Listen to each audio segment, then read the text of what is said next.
What? Life. Sexual connections pass like the mating of birds. Can you touch not so long? Once you cut it out of your blood. Do you love me like he loves me? Like she loves me? वहाँ से वापस आते वक्त Connie Oliver को इशारा देती है, पर ओलिवर उसे समझ नहीं पाता। ये कहानी एक ऐसी औरत के ऊपर आधारित है जिसका पति जंग में घायल हो जाता है और फिर वो अपनी पत्नी की पर्सनल जरूरतों को पूरा नहीं कर पाता, जिस वजह से वो औरत अपने ही नौकर के साथ अपनी जरूरतों को पूरा करती है। अब इसके बाद कहानी में आगे क्या होता है ये हम आज की इस एक्सप्लेनेशन में देखने वाले हैं। फिल्म का नाम है लेडी चैटरलीज लवर और ये फिल्म 2015 में रिलीज हुई थी। मूवी की शुरुआत में हम कुछ लोगों को देखते हैं जो एक खदान में काम कर रहे होते हैं। तभी अचानक वहाँ एक धमाका होता है और ओलिवर नाम का एक आदमी जो उस खदान में काम करता था वो उनकी मदद के लिए भागता है और लोगों को बाहर निकालता है, पर उनमें से टेडी नाम के एक आदमी की मौत हो जाती है और उसकी डेड बॉडी को उसके घर पहुंचाया जाता है। इसके बाद एक पार्टी में हम कोनी नाम की एक खूबसूरत लड़की को देखते हैं। तभी उसके पास एक आदमी आता है जिसका नाम क्लिफर्ड चैटरली था और वो बहुत अमीर था।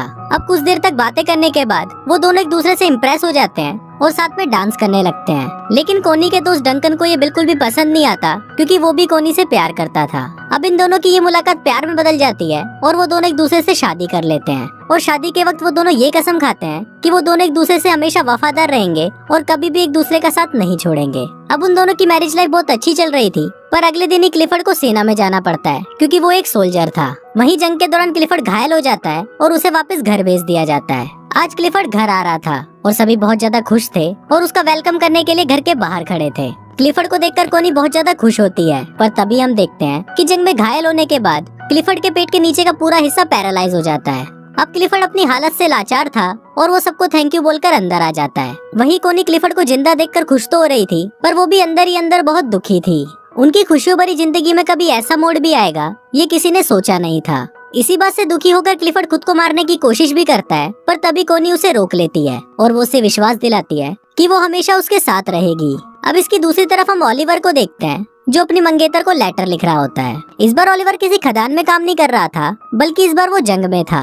कुछ दिनों बाद जब ओलिवर अपने घर आता है तो वो अपनी मंगेतर को किसी दूसरे आदमी के साथ देख लेता है और वो उससे बिना मिले ही वहाँ से चला जाता है। कुछ दिनों बाद ओलिवर काम मांगने के लिए क्लिफर्ड के पास जाता है। फिर जब क्लिफर्ड उससे बात कर रहा होता है तब उसे पता चलता है कि ओलिवर जंग में उसी के अंडर काम कर रहा था। क्लिफर्ड इससे काफी इम्प्रेस होता है और वो ओलिवर को उनके पक्षियों का ख्याल रखने का काम देता है।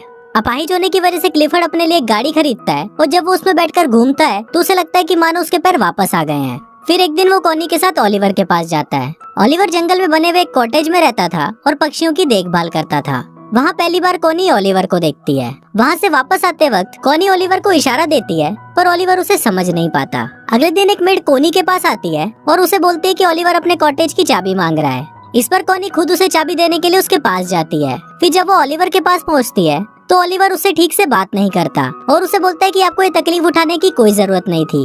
कोनी को भी ओलिवर के इस बिहेवियर पर गुस्सा आ जाता है और वो गुस्से में वहाँ से चली जाती है। अगले दिन ओलिवर कोनी को एक लेटर लिखता है जिसमें वो अपने बर्ताव के लिए उससे माफी मांगता है।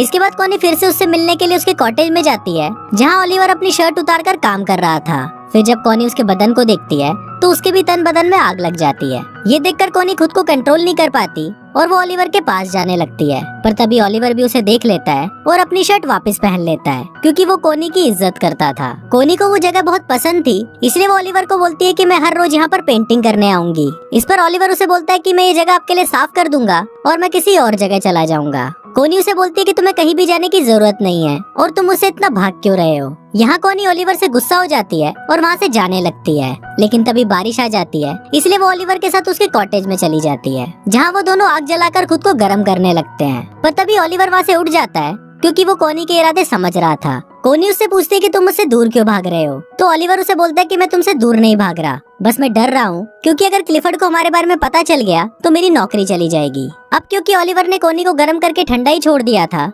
इसलिए वो वहाँ से अपने घर चली जाती है। एक दिन कोनी क्लिफर्ड को बोलती है कि मुझे बहुत अफसोस है कि हमारा कोई बच्चा नहीं है। इस पर क्लिफर्ड उसे बोलता है कि मैं बहुत कोशिश कर रहा हूँ और वो अपने शरीर को ठीक करने के लिए उस पर करंट के झटके देने लगता है। क्लिफर्ड दर्द से बहुत चिल्ला रहा था और फिर जब आखिरी में कोनी से उसका दर्द देखा नहीं जाता तो वो क्लिफर्ड को रोक देती है। अब क्लिफर्ड इस काम में नाकाम हो गया था इसलिए वो रोने लगता है। अब इसके अगले दिन कोनी जंगल में जाती है और वहाँ पर बैठकर एक डायरी पढ़ने लगती है, पर तभी उसे ओलिवर के काम करने की आवाज सुनाई देती है और वो तुरंत उसके पास चली जाती है, जहाँ पहुंचकर वो छोटे चूजों को देखती है और उनको देखकर रोने लगती है। उन बच्चों को देखकर वो अपने बच्चे को याद करती है जो शायद अब कभी भी पैदा नहीं होगा।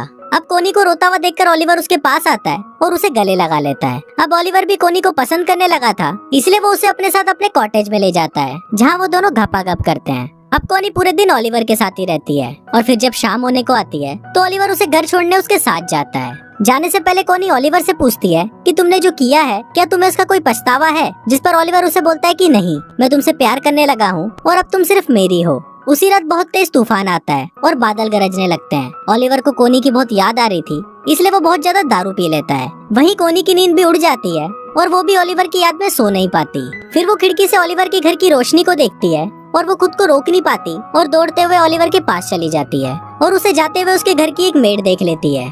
ओलिवर भी वहाँ कोनी का इंतजार कर रहा था और वो कोनी को बोलता है कि मुझे नहीं लगा था कि तुम मुझसे मिलने आओगी। इस पर कोनी उसे बोलती है कि मैं तुम्हें कभी भी अकेला नहीं छोड़ूंगी और फिर वो दोनों वहाँ पर घपाघप करने लगते हैं। एक दिन क्लिफर्ड के घर पर एक पार्टी होती है जहाँ पर डंकन भी आया होता है। फिर क्लिफर्ड देखता है कि कोनी और डंकन साथ में डांस कर रहे हैं और उसे ये देखकर बिल्कुल भी अच्छा नहीं लगता।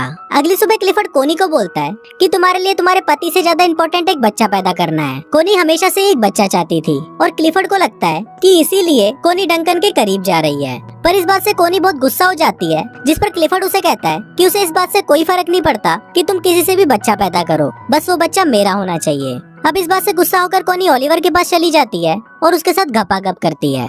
एक दिन कोनी को पता चलता है कि वो प्रेग्नेंट है, तो वो इस बारे में क्लिफर्ड को बताती है। क्लिफर्ड ये सुनकर बहुत खुश होता है और वो कोनी से उस आदमी का नाम पूछता है, पर कोनी उस आदमी का नाम उसे नहीं बताती। एक दिन क्लिफर्ड ओलिवर से मिलने उसके पास जाता है और वो कोनी को भी अपने साथ चलने को बोलता है। अब वो दोनों जा ही रहे होते हैं, पर तभी ओलिवर पीछे से आता है और वो कोनी को किस करने लगता है। अभी दोनों किस कर ही रहे होते हैं, पर तभी क्लिफर्ड कोनी को आवाज लगाता है। दरअसल क्लिफर्ड की गाड़ी कीचड़ में फंस गई थी। तभी वहाँ पर ओलिवर आता है और वो उसकी गाड़ी को धक्का लगाने लगता है, पर इसी दौरान वो जोर जोर से खांसने लगता है। दरअसल ओलिवर जब खदान में काम करता था तो उसके लंग्स खराब हो गए थे। अब फाइनली ओलिवर उसकी गाड़ी को कीचड़ से निकाल देता है और खांसता हुआ वहाँ से चला जाता है। थोड़ी देर बाद कोनी ओलिवर के पास आती है तो ओलिवर उसे गुस्से में बताता है कि उसने 12 सालों तक उनकी खदानों में काम किया और अपने लंग्स खराब किए और इसके बाद उसे जंग के लिए फ्रांस भेज दिया गया। वो बोलता है कि मेरी लाइफ तुम लोगों जैसी नहीं है, इसलिए तुम अपने पति के पास चली जाओ। अब एक दिन कोली की मेड मिस बोल्टन ओलिवर के कॉटेज में आती है, जहाँ उसे कोनी की डायरी मिलती है और उस डायरी को देखकर उसे समझ आ जाता है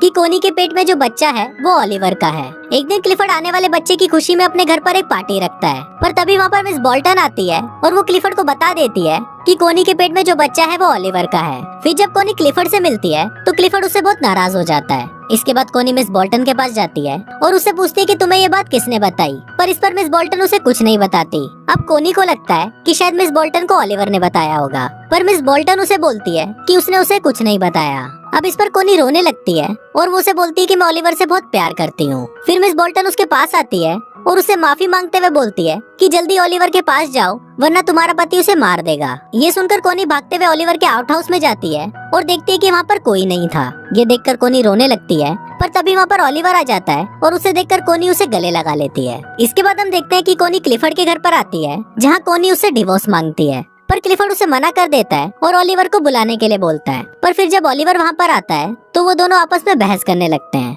और फाइनली कोनी और ओलिवर क्लिफर्ड के घर को छोड़कर चले जाते हैं। उनके जाते वक्त क्लिफर्ड वहाँ पर आता है और वो कोनी को तलाक देने के लिए मान जाता है। अब कोनी और ओलिवर क्लिफर्ड से बहुत दूर चले जाते हैं और हमेशा हमेशा के लिए साथ रहते हैं और कुछ इसी तरह से ये फिल्म यहीं खत्म हो जाती है।